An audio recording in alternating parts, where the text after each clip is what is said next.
which we would call business runner roles. So, and it wasn't, my career path was a little different than most people's career paths. Most people would start in a particular part of the company and they would stay in there and they'd sort of work their way up, doing more or less the same thing, take the next job, take the next job, take the next job.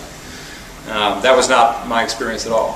For whatever reason, maybe it was me, maybe not, I don't know, but I was moved from job to job. And so I was listening when Carl was talking about, kind of serial entrepreneurship, and you start something, you do it for a few years, you move to the next thing.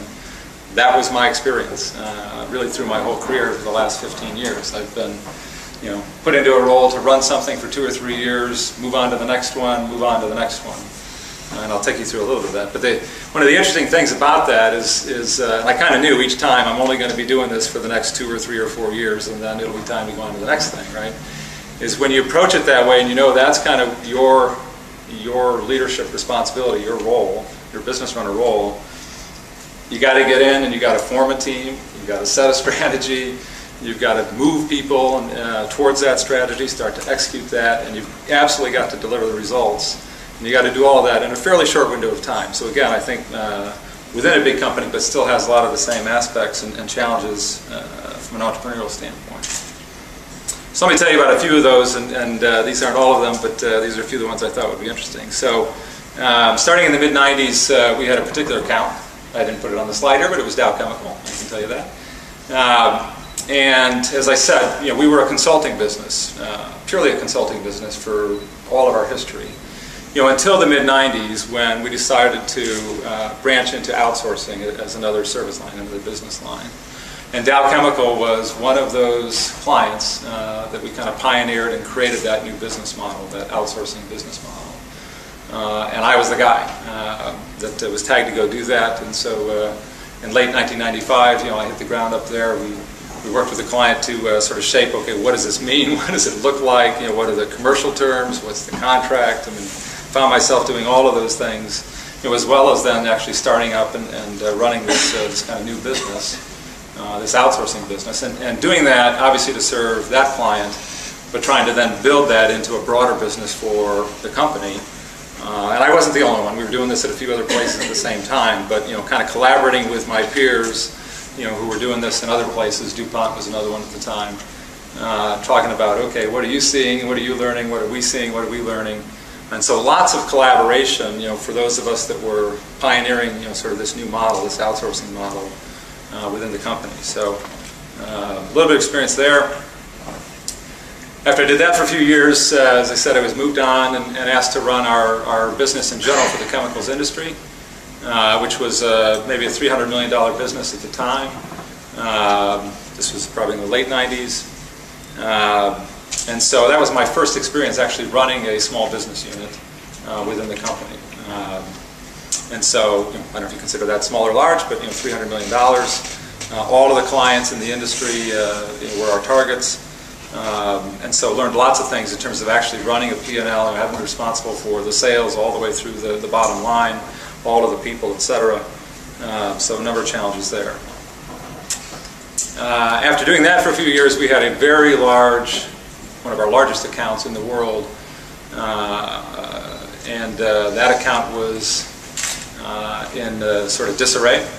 And so I was asked to go in and lead a turnaround of that account. And so this was an account where we were doing probably $100 million of business with that specific client. It was a mix of outsourcing and consulting. We had screwed it up, to be quite honest, in a pretty serious way. The client was extremely unhappy, threatening litigation, and so I had the opportunity to go in and take that on and try to, in fact, turn that around. And we did, and it had a happy ending. It was an enormous amount of work. We had to make kind of wholesale changes in the team, sort of get the wrong people off the bus and the right people onto the bus in terms of who's driving the thing. Really kind of start all over again with the client in terms of what were they looking for, what would they value, how are we going to make this work, rebuild the thing, but do that in a fairly short period of time. So, so again, a kind of interesting stint there. And then I was asked to go start up a new business, and this is a business that still exists. It's called Accenture Technology Solutions. It was a business of technology skilled resources, so programmers, software developers, project managers, those kinds of resources, to just provide those services to companies who didn't want us to sort of run the whole project or outsource it. They just wanted us to provide people that could do that kind of thing, skilled resources. And there's lots of existing businesses that do that, but we had never done that as a company. And so I was asked to start that up here in the U.S., so I actually carried the card CEO of Accenture Technology Solutions for the 2 or 3 years that I did that. It was a separate legal entity inside of Accenture. Started with 0 people, built up a small cadre of leadership in different cities around the U.S. And over the course of that 2 years, grew that to about 2,000 people. And then I turned it over for the next guy to run that. So again, a little entrepreneurial flavor in terms of starting something up like that.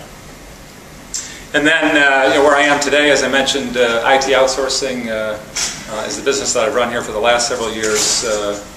Much larger scale, as I said, $6 or $7 billion. This started about, I guess, 5 years ago now, 4 years ago when we took this role. But we made a major reorganization, a major structural change within Accenture. Those 180,000 people. It's kind of moving tectonic plates around within our organization. And so just a massive change management challenge in terms of how do you put all that together in a different way, how do you make that work, and still, again, deliver the results from a business standpoint. So as I said, looking back, am I an entrepreneur? I don't know, but I've done lots of things that I think bring with them a lot of entrepreneurial aspects and challenges. And as you go through that, of course, you learn lots of things along the way. And so, a number of things that I've learned in doing that, you kind of develop your own point of view. I'll give you sort of two aspects of that. One is when you look at a business level, and what do you have to focus on to make sure that business is successful? Again, at the business level. Accenture, of course, is a consulting company. We have a group that does specifically management consulting, a la McKinsey and whatever. And so they've done their own framework on this. Everybody's got their framework on this. This is the official Accenture framework. You can go out to our website. This is free access, so you can see all of this. And like most frameworks, it boils it down into a few things. So we boil it down into these 3 major building blocks that you have to have for that business, that enterprise, that business unit to be successful. And I found this to be exactly right in the experience I've had running different parts of our business. So market focus and position. So really strategically looking at where you're going to compete and how you're going to compete in whatever market you're serving. So for example, when I was running our chemicals industry business, you could look at all the chemicals companies, but more specifically, what is it we were going to focus on? What services, what specific value creation opportunities in that industry could we bring to those clients and really try to grow our business? And so that was the market focus. Distinctive capabilities, and it's way more complicated than I'll give it justice here, but distinctive capabilities is essentially about your core processes, knowing what your really core processes are that you have to be world-class competent at. They've got to be integrated and they've got to be distinctive or differentiated.